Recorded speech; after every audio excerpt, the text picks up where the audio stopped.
कोरेगाव विधानसभा मतदारसंघामध्ये जिल्हा परिषदेच्या अध्यक्ष निवडीनंतर आमदार महेश शिंदेविरुद्ध शिवसेना असा अंतर्गत संघर्ष बघायला मिळत आहे।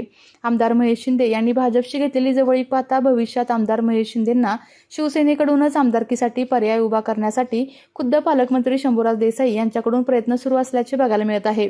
त्यामुळे कोरेगाव मतदारसंघामध्ये शिवसेनेविरुद्ध महेश शिंदे असा संघर्ष उभा राहिलेला आहे। मात्र या सर्व घडामोडी दरम्यान शिवसेनेतीलच उपजिल्हा प्रमुख हरिदास जगदाळे यांनी आता पक्षातीलच वरिष्ठांना घरचा आहेर दिलेला आहे। आमदार महेश शिंदे हे शिवसेनेच्या धनुष्यबाणाच्या चिन्हावर निवडून आले असून सर्वसामान्य लोकांसाठी केलेल्या कामामुळे लोकांनीच आमदार केले आहे। त्यामुळे महेश शिंदे यांनी केलेले विधान काही चुकीचे नाही। त्याबरोबरच महेश शिंदेंविरुद्ध शिवसैनिक असे चित्र निर्माण करण्याचा प्रयत्न चालू असून असे काहीही नसल्याचे हरिदास जगदाळे यांनी सांगितले। तर पक्षातीलच काही पदाधिकाऱ्यांमुळे तळागाळातील शिवसैनिकांची कुचंबना होत असल्याचा आरोप देखील हरिदास जगदाळे यांनी केला आहे। आपल्या या प्रेसमध्ये आपण जे विचारलेला प्रश्न आहे की आता नुकताच एकनाथ भाईंच्या हस्ते गांधी मैदानावरती राजाभाऊ बर्गे यांचा प्रवेश झाला, पक्षप्रवेश झाला। मग आपल्या म्हणण्यानुसार की महेश शिंदेंच्या विरोधात उमेदवारी द्यायचा विषय आपण काढला तर ज्याचं काम श्रेष्ठ आहे तो निश्चित निवडून येतो आणि ज्याला काम करण्याची इच्छाशक्ती आहे तो शेतकऱ्याच्या बांधापासून घरात अगदी स्वयंपाक करणाऱ्या महिलांच्यापर्यंत जातो। ही अंतर खूप कमी जास्ती आहे, तर ज्याच्या त्याच्या कर्तव्यावर ठरलं जातं आणि ते ठरतं। पक्षश्रेष्ठी जो कोणी उमेदवार देतील, राजाभाऊ बर्गे असतील, रणजित भोसले असतील जिल्हाप्रमुख किंवा मग दुसरे जिल्हाप्रमुख चंद्रकांत जाधव असतील, कुणीही असेल, आम्हा शिवसैनिकांना धनुष्यबाण चिन्ह आणि समोर असलेला उमेदवार याच्या पाठीशी उभं राहणं हे आमचं कर्तव्य असणार आहे, निश्चित आहे। काल आलेले राजाभाऊ तुम्ही जुने अशी कशी तुम्ही फरक करताय? काल आलेले म्हणण्यापेक्षा पक्षश्रेष्ठींच्या आदेशानुसार चालणारा शिवसैनिक म्हणून मी आहे। त्यामुळं काल आलेले असतील आणि पक्षश्रेष्ठींना जर ते पटत असेल तर तो त्यांचा निर्णय। आमचं काम धनुष्यबाण, शिवसेना, पक्षवाढी ह्या गोष्टीवरती निश्चित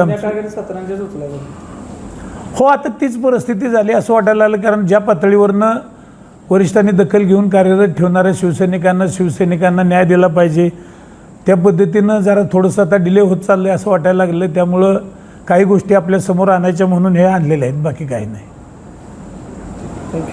जिल्हा प्रमुख शिंदे गट आता काल परवापासून जे पालकमंत्री आणि कोरेगावचे आमदार कृष्णा खोऱ्याचे उपाध्यक्ष महेश शिंदे यांच्यामधील जे पेपरला किंवा याला काही गोष्टीमध्ये द्वंद्व दिसते तर ती वस्तुस्थिती नाही। फील्डवरती ग्राउंडवरती काम करणारा जो माणूस असतो तो आत्मविश्वासानं सांगतो की मी लोकांच्या कामावरती आणि लोकांच्या मतावरती विजय झालो, ही वस्तुस्थिती आहे।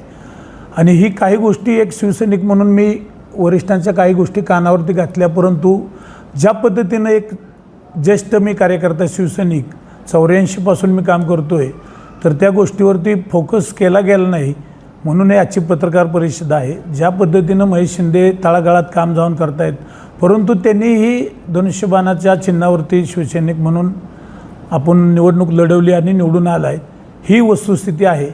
आणि ही वरिष्ठ पातळीवरून ही केली पाहिजे, चर्चात्मक तोडगा काढून विषय संपवला पाहिजे। कारण आम्हासारख्या शिवसैनिकांचं खाली मतदारसंघ, कोरेगाव मतदारसंघातच माझं गाव येतं, मी मतदार आहे तिथला, आमची खाली कुचंबना होते। काही गोष्टी सामाजिक क्षेत्रात काम करताना, गोरगरिबी जनतेची कामं करत असताना, गावासाठी विकासासाठी कामं करत असताना लोकप्रतिनिधी स्थानिक असतो त्यांचा बरोबर समन्वय ठेवावाच लागतो। आणि ज्या पद्धतीनं साखळी शाखा प्रमुखांच्यापासून पक्ष प्रमुखांच्यापर्यंत असते त्याच्यामध्ये अनियमितता थोडीफार घडती। कारण ज्या वेळेला अगदी माझी जिल्हा प्रमुखची नावं घेतली तर नरेंद्र पाटील असतील, नानासाहेब भोसले असतील, किसनराव लालवडे असतील, संभाजीराव देशमुख असतील, सुरेश गोडसे असतील, राजन चतुर असतील, अण्णा देशपांडे असतील, कुंभारदरे असतील, जुन्या काळातल्या लोकांनी जी पद्धतीनं विरोधात राहून शिवसेना चालवली आणि त्याच्यातून आता जे काही गोष्टी निग्लेक्ट केल्या जात आहेत, काही गोष्टी पदाधिकाऱ्यांना विश्वासात न घेता मिटिंग केली जाते, आवक जावक जी वाढते होते त्याच्यावरती जे विचार करायला पाहिजे तो करीत नाहीत। आणि आत्ता महेश शिंदे का शिवसेना हे जे चाललं आहे, महेश शिंदे साहेब जे म्हणतात की बाबा मी माझ्या ह्याच्यावरती निवडून आलो आहे, त्यांचं बी काही गोष्टीमध्ये विचार केला तर त्या गोष्टी त्यांचं मतदारसंघातलं काम, मतदारसंघामध्ये जाऊन फिरणं, लोकांचा संपर्क ठेवणं, ह्याही गोष्टी लक्षात घेतल्या पाहिजेत। आणि यदा कदाचित पुढच्या भविष्याच्या 29च्या नुसार काही घटनात जर बदल होत असेल तर वरिष्ठांनी, पालकमंत्री असतील, पक्षप्रमुख असतील, पक्षनेते असतील, जिल्हाप्रमुख असतील, त्यांनी त्या पद्धतीनं आत्तापासून कामाला सुरुवात करायला पाहिजे आणि केल्याशिवाय जमणार नाही. काही ज्या त्या जरतरच्या गोष्टी असतात त्या काही एवढा वरिष्ठ नेता किंवा पदाधिकारी नाही, कुठल्याही गोष्टीची न अपेक्षा करता एक सच्चा शिवसैनिक म्हणून बाळासाहेबांच्या सांगण्यानुसार 80% समाजकारण आणि 20% राजकारण ह्या भूमिकेतनं आजची प्रेस घेतलेली आहे. कोरेगाव मतदारसंघामध्ये जे काही विकास कामं चालू आहेत त्या पद्धतीनं आजच्या मितीला तर कोरेगाव मतदारसंघामध्ये महेश शिंदेंचं पारडं जड आहे, निश्चित आहे. आणि त्यांनी शिवसैनिक म्हणून काम करावं, त्यांनी धनुष्यबाणावरतीच लढावं, आम्हा शिवसैनिकांना न्याय द्यावा, ही एक कळकळीची सर्वांच्याकडेच माझी विनंती आहे. एवढं बोलून थांबतो. आपल्या तालुक्यातील जिल्ह्यातील बातम्या सर्वप्रथम पाहण्यासाठी आजच सातारा न्यूजला यूट्यूब चॅनलवर सबस्क्राईब करा, लाईक करा, शेअर करा आणि बेल आयकॉन प्रेस करायला विसरू नका.